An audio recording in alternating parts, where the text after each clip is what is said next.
Saludos, bienvenidos a otro jueves de Hablando de Frente a las 7:30 de la noche por Next TV, Canal 21. Recuerden que cuando aquí no nos pueden sintonizar, estamos en las redes de YouTube, de Vallarino, Panamá y de Next Noticias.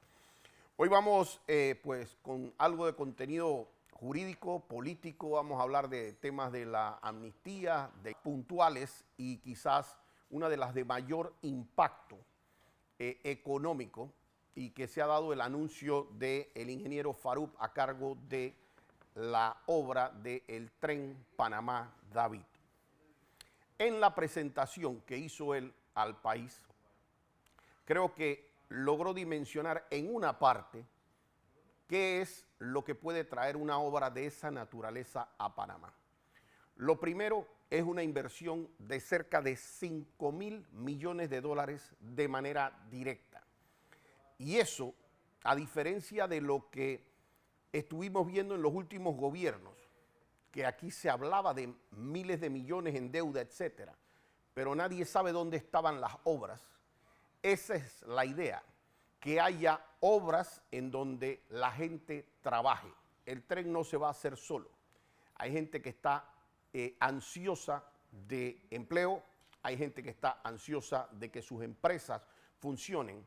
Y solamente cuando esa línea se pone a trabajar desde Panamá a David o viceversa, como lo ha dicho el presidente, en cada una de las regiones que están ahí, no es solamente las personas que construyen, es las personas que transportan los materiales, es las personas que le dan alimentos a esas personas en cada una de las regiones, es las personas que ponen los campamentos en cada uno de estos lugares, es las personas que tienen que ver con la venta de los materiales, con la venta de los insumos, es las personas que tienen que ver con los temas de financiamiento, los abogados que van a estar relacionados a esas compañías y a todo lo que tiene que hacerse, porque cuando una economía se mueve en base a inversiones, que no es lo mismo que un gasto, la economía empieza a moverse. ¿Y cuál es la diferencia? Usted puede agarrar un poco de millones en su empresa, usted puede agarrar un poco de miles para tratar de que se comprenda mejor, y usted puede contratar 3, 4 personas más. ¿Para qué? Para que hagan nada, para que paseen por ahí por la empresa. Usted tiene un restaurante, usted tiene 2 meseros con los que puede atender la situación, pero usted contrata 8. Y usted pide un préstamo al banco para eso, y usted de esos 8 que usted contrata, pues usted todos los meses obviamente va a estar en una pérdida, perdiendo plata, y llega un momento en donde eso no es sostenible. Aquí se utilizó el contratar deuda para contratar personas. Y eso no estaría mal si nosotros viéramos que lo que se contrató aquí fueron doctores, si lo que se contrató aquí fueron enfermeras, si aquí usted llegara al hospital y a usted le abren la puerta y usted ya lo están atendiendo desde que usted llega a la puerta. Pero esa realmente no es la inversión que se hizo. Aquí se contrató un montón de personas, solamente para ponerles a ustedes un ejemplo. La asamblea tiene cerca de 6.000 y pico de funcionarios. 6.000 y pico de funcionarios usted los trae, usted los pone ahí y no caben. No hay forma humana que quepan tan siquiera ahí. Pero para los que tratan de demonizar la asamblea, y yo entiendo que hay funcionarios que pueden estar externos, eso lo entiendo, pero no es la dimensión para esto, no es para esa cantidad de personas. Pero se trata de demonizar eso, pero eso está sucediendo en cualquier cantidad de ministerios a nivel local. Y mi gran pregunta es, si esos dineros de esa gente que necesitaba trabajo se hubieran puesto en inversiones para que aquí hubiera gente que se hubiese educado y los hubiéramos tenido en médicos, en profesores, en enfermeras, en los ingenieros donde se necesitan, pues tuviéramos otra historia después de 5 años. Para mover un país y usted pensar en las inversiones, hombre, usted puede hacer un montón de obras que tampoco sean de ninguna relevancia, ¿no? Usted puede agarrar y hacer, no sé yo, mira, yo no quiero hacer una crítica directa, pero yo sé lo que aquí se gastó, por ejemplo, en un museo en en el área del Causeway. Y todas las inversiones que después han venido y ha habido otra serie de inversiones. Y no es que sea malo que exista eso, pero estoy seguro que habían otros lugares en donde se hubiera podido hacer mejores inversiones. Un gobierno no puede ser perfecto en sus inversiones, como ninguna empresa privada lo es. Algún gerente de alguna empresa privada hace una mala inversión en un lado, hace un gasto que no debe, pero en general la buena cabeza dice, voy a hacer obras que le sirvan al país. Por ejemplo, cuando se hizo el metro de Panamá, sí, se invirtió un dinero, pero se invirtió un dinero que uno se paga cuando se usa el metro. Aparte de que se paga, genera un tema de transporte para los panameños que le ha cambiado la vida a muchísimas personas que están en esa área y que antes tenían que salir 2 horas antes o hora y media antes de su casa y regresar 1 hora y media, 2 horas después.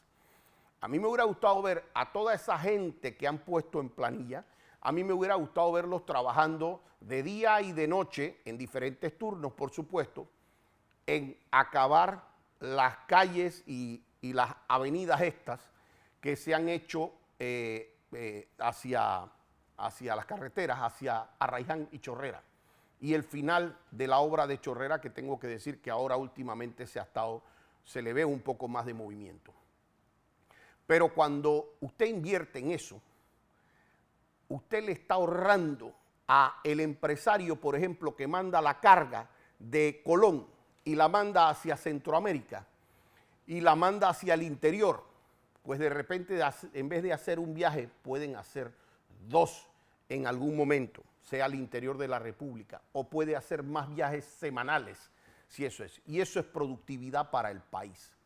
Aquí se habla de un tren y la gente piensa que es que nada más es el tren de si yo voy a pasear de Panamá a David. Pero ese tren tiene mucho más. Aparte de la inversión y aparte de lo que genera su propia construcción. Y aparte de que, bueno, sí, me puedo poner de Panamá a David en 2 horas y media. Imagínense la conectividad que da ese tren cuando usted se puede poner, por ejemplo, de Santiago a Chiriquí en menos de 1 hora. O cuando usted se puede agarrar e ir de aquí a las playas en 40 minutos. De aquí a Penonomé en 50 y tantos minutos. De aquí a Santiago en 1 y tantos minutos. Esa diferencia de lo que puede hacer en un momento dado un tren, lo que hace es integrar el país. Integrarlo no solo para los nacionales. Ahora, si viene turismo también, aquí que nosotros tenemos un hub de Tocumen y la gente quiere ir a pasar tiempo a diferentes áreas de Panamá a nivel turístico, eso lo integra. Si nosotros tenemos para utilizar carga y mandar carga de un lugar a otro, va definitivamente a optimizar eso y el empresario va a saber, hombre, aquí tengo una opción en donde aquí ni el cierre de calle, ni es que hubo un tranque, ni es que hubo un choque, ni es que hubo... Eso tiene unos costos menores. También para el tema de los productores, mandar productos hacia Panamá. La dimensión de esto es mucho más es que me va a tomar nada más 2 horas y media ir a David, así que yo voy a poder visitar Boquete, Volcán, etcétera. No, esto va a integrar el país mismo. Para esa gente que tratan de vender, porque es que aquí usted puede sacar una buena idea, tener el mejor proyecto y usted siempre va a tener a los vendedores del odio tratando de decir eso no se debería hacer. No, eso no sirve. No, no importa lo que usted haga, esas son la gente que es palo porque se hace y palo porque no se hace. Usted dice es que en el tren se van a invertir 5.000 millones de dólares y ellos dicen se van a botar 5.000 millones de dólares. Pero se quedan calladitos cuando en un gobierno se votaron 105.000 millones y en el otro 130.000 millones y no hay obras. Por lo menos el que quede en las obras y además las obras que tienen una significancia y un impacto en la población son de vital importancia. Entonces, esas personas que tratan de agarrar y vender el odio, lo están haciendo y lo han hecho por los últimos años. Yo no sé, ellos sienten que venden más, que es una mejor portada, que es todo, pero tratan de hacer algo contra país. Yo la verdad es que quiero felicitar la obra y quiero augurar que por lo menos esa obra se realice, porque yo realmente pienso que puede cambiar el país. Y para esos que le dicen a la gente, no, es que lo que pasa es que eso va a desaparecer transportistas, va a desaparecer los trucks, va a desaparecer los buses.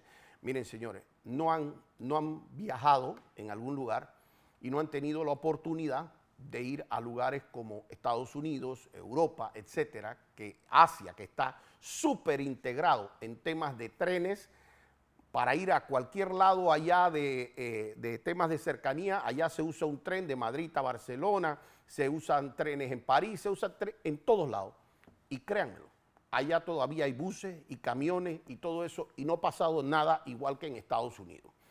Que se va a optimizar la parte del transporte y la logística aquí en Panamá 100-1. Que aquí van a desaparecer buses y trucks, etcétera, eso no es así.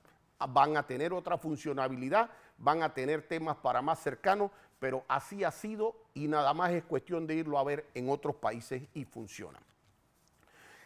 Yo veo, se acaba el gobierno, nos queda un jueves más y fin del gobierno. El próximo jueves despedimos al gobierno actual.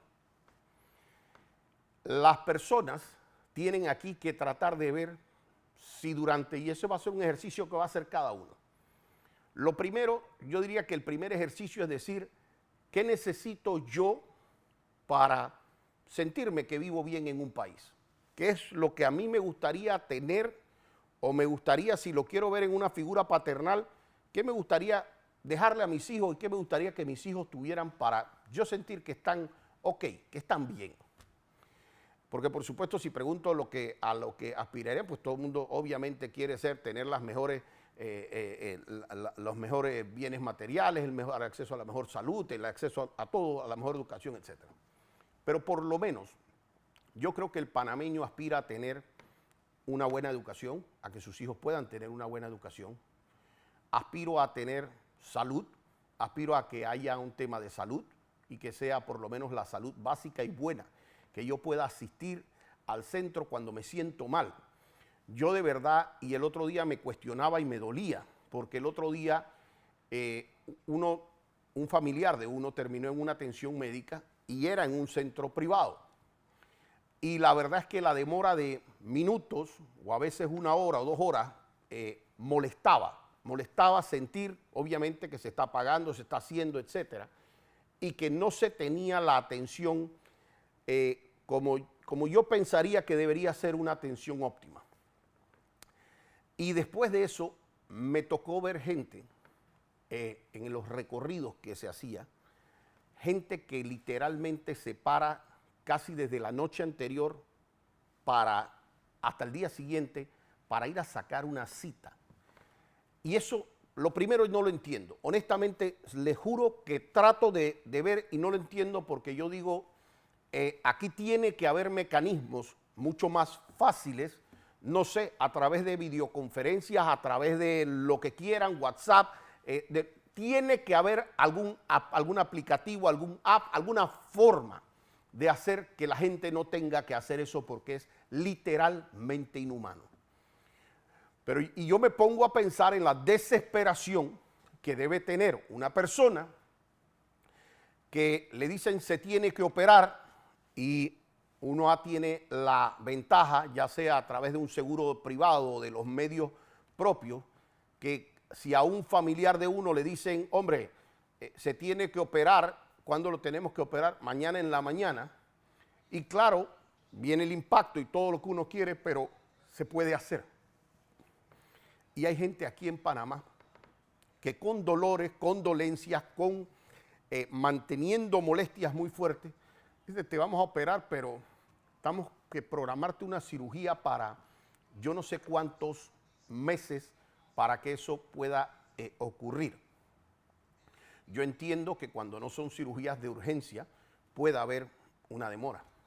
pero hay gente que tiene cirugías de urgencia y que eso no se puede hacer a veces porque faltan las cosas más indispensables que no deberían faltar y que una buena administración simplemente pudiera hacer que no falten, porque no es falta de recursos, es falta de capacidad administrativa en muchos casos, en algunos casos será falta de recursos, pero en muchos otros no.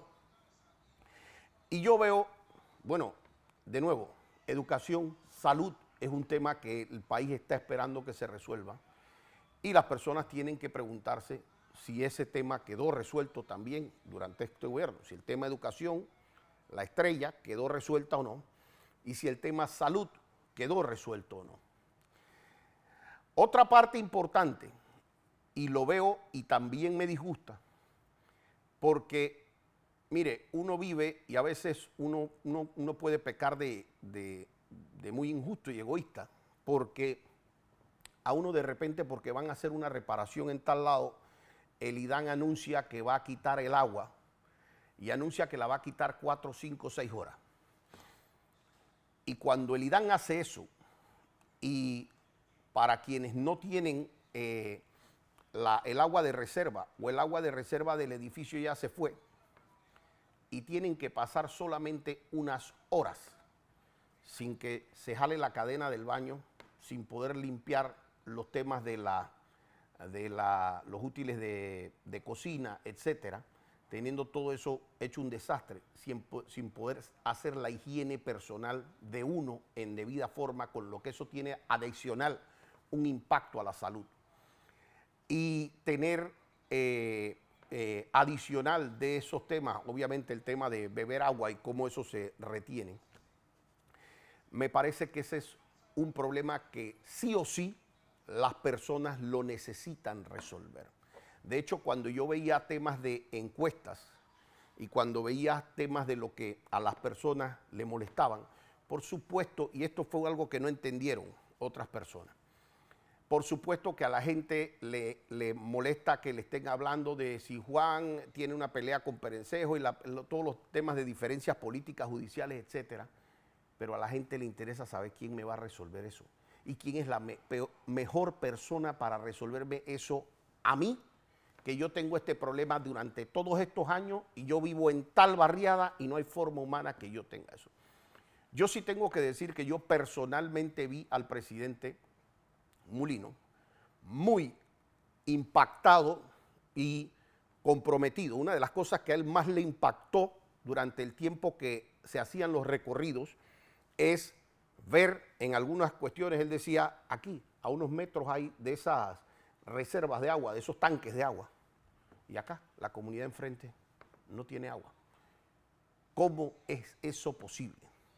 Y yo creo que las personas que estén designadas con eso tienen que entender, estoy tratando de poner los problemas puntuales del país. El problema transporte para los que lo viven yendo y viniendo hacia el interior.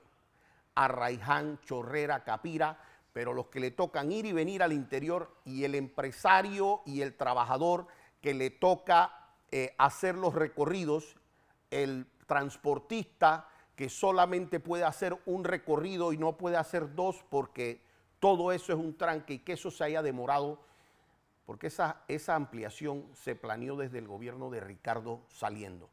Ya aquí, cuando ya se hizo la línea 1 del metro, ya estaba planeada la línea 2 y la línea 3. Y que en 10 años no se haya podido hacer eso. Yo el otro día le hablaba a uno de los ministros y le decía, mira, si aquí quieren ganarse de verdad el tema, los 10 años esos que se tienen que hacer, ustedes tienen que ahí está, yo no sé, soban la tierra para arriba, para abajo, en algunas cosas tengo que decir que hay algo de adelanto en los últimos meses, creo que un poco por la presión política, aquí también hemos mencionado ese tema algunas veces, pero yo particularmente tengo personas de mi oficina, muy cercanas, muy queridas, que son del área de Arraiján y para venir para acá tienen que hacer 2 horas y pico en la mañana y para irse de vuelta otras 2 horas. Y a veces no quieren salir de la oficina a 1 hora, sino que me dicen voy a salir más tarde porque si no igualito voy a llegar más tarde. Teniendo a sus hijos o a sus hijas allá con la desgracia familiar que es. Entonces, Esos puntos son sumamente importantes para que a la gente le quede resuelta, porque yo creo que cuando la gente tiene, por supuesto, el empleo, y el empleo, porque el empleo va solucionando una de las otras. Cuando la gente tiene empleo, la gente va solucionando sus propios problemas.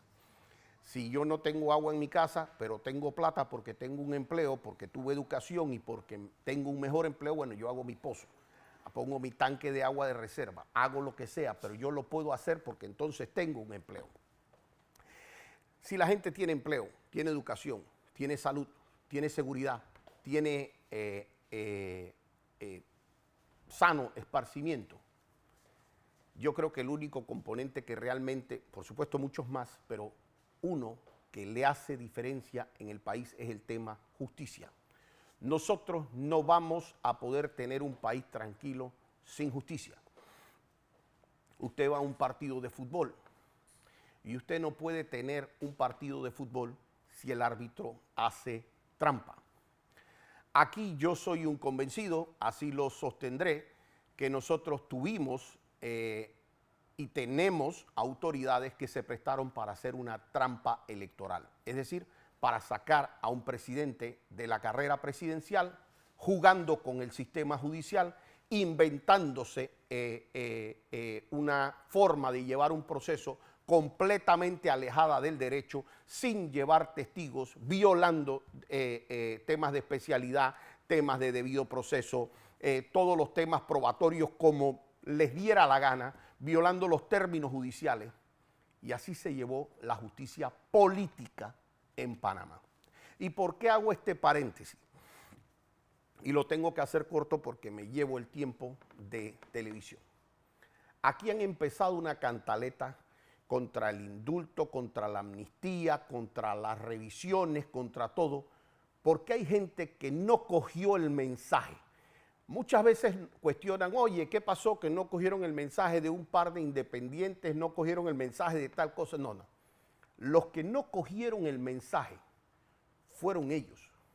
Los que no cogieron el mensaje de agarrar y decir, mira, pese a que tú agarraste a Ricardo Martinelli y lo condenaste, pese a que tú utilizaste todas tus tres instancias, 1, 2 y 3, y todo tu poder político para generar una condena y tratar de mancharlo, pese a todo eso que tú hiciste, pese a quitar un candidato de la campaña presidencial a 2 meses y medio de la campaña presidencial, pese a eso, ese señor hizo así, y hizo que esa persona fuera en gran medida electa presidente de la República. Y eso tiene mucho más significado que el poder político de Ricardo Martinelli. Eso significa que gran parte de este país no se creyó el cuento de esa justicia de este país que intentó decir, nosotros hicimos un juicio justo.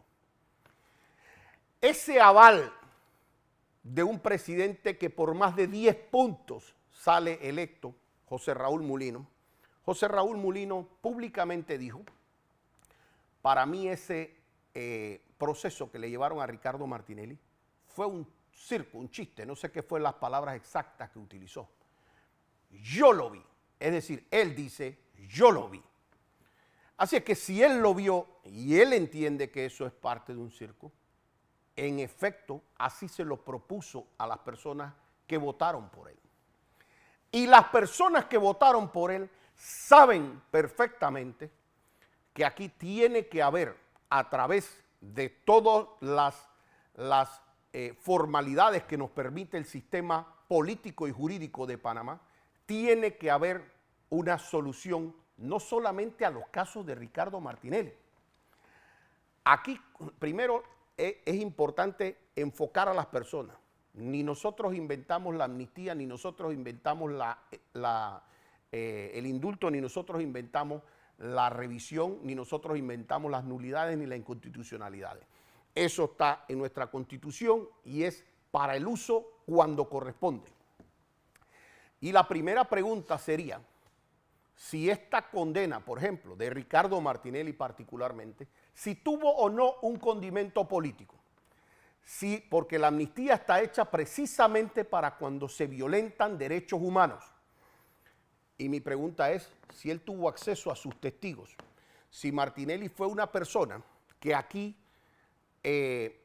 fue una persona procesada, acusada, sin haber sido en su momento dado ni siquiera imputada. Si a esa persona le hicieron pasar 2 años de prisión en un juicio y juzgándolo 2 veces, salió inocente. Si a esa persona le alteraron los términos de casación, si a esa persona le violaron los principios de especialidad, si a esa persona usaron testigos protegidos que unos no los dejaron llegar a juicio, a otros los nombraron diplomáticos en Estados Unidos, a otro testigo protegido, particularmente en el caso del PAN de Euro 14, dijo que fue llevado a una presidencia para de ahí a convertirlo en testigo protegido en base a promesas pidiéndole que hablaran contra Ricardo Martinelli, contra Lucio Molinar, contra Mario Martinelli y otra serie de personas. Me pregunto si este país conoció o no los Varela Leaks, si eso fue un invento de nosotros o si eso causó una renuncia de la propia Procuradora General de la Nación. Yo me pregunto si este país conoció los informes de Saltarín, donde decía que los testigos protegidos se preparaban en el Consejo Nacional de Seguridad. Entonces, delito político no solamente es la sanción que no está definida en la ley, sería bueno que se definiera en una ley. Delito político no es solamente que es que yo agarro y te sanciono por A, B o C, como lo hacen también en Venezuela y como lo hacen en otros países también de derecha. Es cuál es la motivación detrás de eso. Solamente en el día de ayer veía un tema de una inconstitucionalidad que no había resuelto la Corte sobre el caso del Contralor. Aquí se le dio unas facultades a la Contraloría y se determinó que si la Contraloría no quería investigar con Fiscalía de Cuentas o no quería que investigara el Ministerio Público, el Contralor mantenía eso. Hace año y medio, 2 años, se puso esa inconstitucionalidad. Esa inconstitucionalidad, 2 años después, no se ha fallado. Todas las cosas de Ricardo Martinelli se fallaban en días o horas. Y además, quiero saber si tampoco es político, porque lo tengo en audio y video por fortuna, que aquí no se permita ni siquiera a los abogados ver los expedientes en la Corte Suprema por instrucciones superiores. Entonces, el día que se quiera hacer el debate de si Ricardo Martinelli es o no un perseguido político, primero, el debate ya lo tienen perdido, porque de acuerdo a la ley panameña, uno de los pocos lugares donde se define si una persona es perseguido político es en las convenciones de asilo, que son ley de la República de Panamá. Y esa ley dice que quien determina la condición de perseguido político o no es el Estado asilante, ley de Panamá. Y esa ley de Panamá reconoce que el Estado asilante, en este caso Nicaragua, ha determinado que él es un perseguido político. Entonces, visto ese escenario, yo sí les digo a las personas que quieran debatir, pero no debatan solos, invítenme a debatir a mí, a la radio o a la televisión que quieran, si aquí hay condimentos políticos. Pero les digo más, esos informes de Saltarín, esos testigos protegidos Euro 14, esos temas relacionados a los Varela Leaks y la Procuraduría Paralela, no atacaron solamente a Ricardo Martinelli. Aquí ese testigo protegido que se fue a Estados Unidos como diplomático no solo atacó a Ricardo Martinelli. En otro proceso en donde no se permitió interrogarlo, afectó a otras 2 personas. Es decir, aquí hay múltiples personas afectadas por una persecución política. Y el día que quieran la discusión la puedo tener con quien quieran, con cámara y televisión enfrente.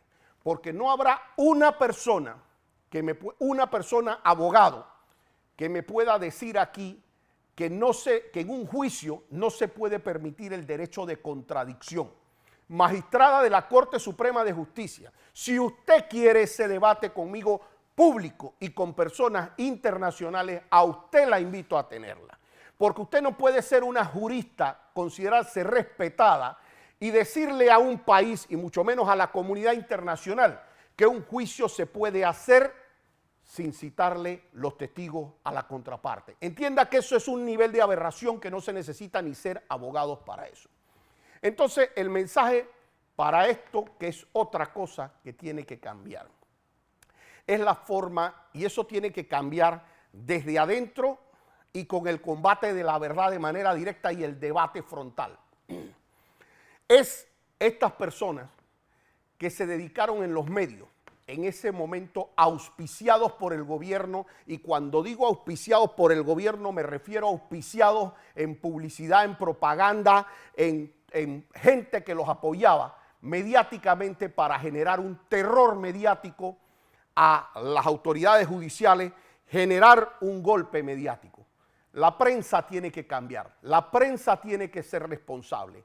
Aquí, si nosotros hubiéramos estado en un país con una prensa independiente, el día que salió que los correos del caso Pinchazos se habían generado en la computadora de Picuiro, eso hubiera sido un titular en cualquier otro país, en donde se hubiera dicho: aquí se generaron correos en la computadora del jefe de inteligencia nacional. Eso hubiera sido un escándalo, persona votada y quién sabe estuviera hasta detenido. Aquí en Panamá la prensa hace un triste trabajo, muchas personas en la prensa, y en este momento tenían un bolsillo del Estado que yo estoy convencido que no lo van a tener más. Y yo estoy convencido que va a venir la ecuanimidad mediática en donde nos vamos a poder poner a debatir. Y si se atreven, en vez de debatir solo, invítenme a sus programas, yo voy. Y si no, díganme cuál de ustedes es el que quiere venir a esto, porque yo sí los invito a venir a cualquiera a debatir si los casos de Ricardo Martinelli y el de muchísimas personas más fueron o no casos políticos en Panamá. Los veo así hasta el próximo jueves aquí Hablando de Frente.